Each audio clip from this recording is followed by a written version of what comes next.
What we're going to start with is we're going to start from the ground and work our way up to the head or to the rib cage where we're breathing. So the first thing is the feet. I want you to pretend like my hands are your feet and forget about my thumbs and pretend this is the knuckle of your big toe. What I want you to do with your feet is be heel heavy, so back of the hand heavy on the feet, and then as you get that heel heavy feeling, I want you to roll some of the pressure onto the big toe or the knuckle of the big toe. Once you do that, I want you to put the block in between your knees as you do that. So as you're pushing into the ground, you're pushing like this. And that's going to give me a light squeeze on the block. So I'm heel heavy on my feet. I'm pushing through the ball of the knuckle of my big toe into the ground.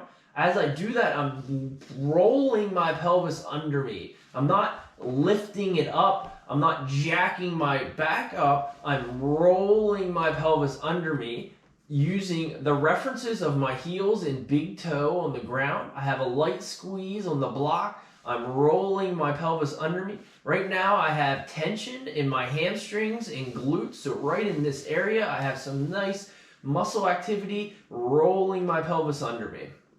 The next step I want you to do as we hold that, so I still have the pressure on my feet, I have a light squeeze on the block, which is giving me some inner thigh muscles.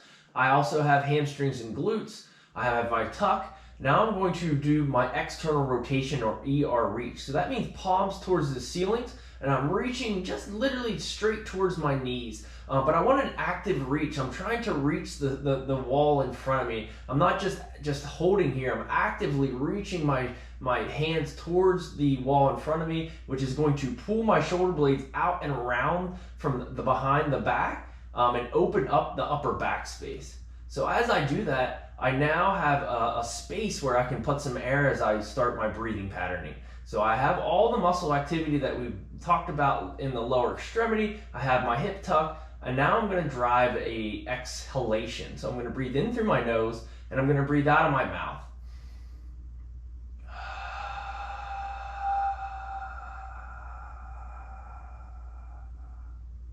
As you do that, I want you to try to get as much air out as possible. The goal of the exhalation is to get these ribs to come down and in towards the ground. So I have my back pocket tuck, and then as I drive that exhalation, I should feel abdominal muscles, especially the ones on the sides, not necessarily the six-pack ab, but the abdominal muscles on the sides, the obliques, exhaling and really forcing all that air out. The ribs go down, the abdominals kick in, and it pushes the air out.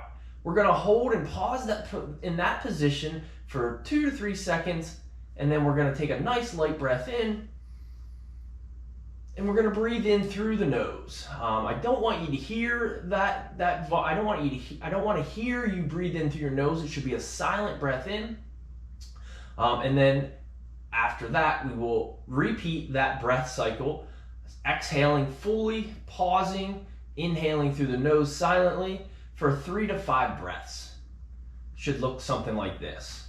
Feet reference, hip tuck, light squeeze, external rotation reach, inhale, exhale.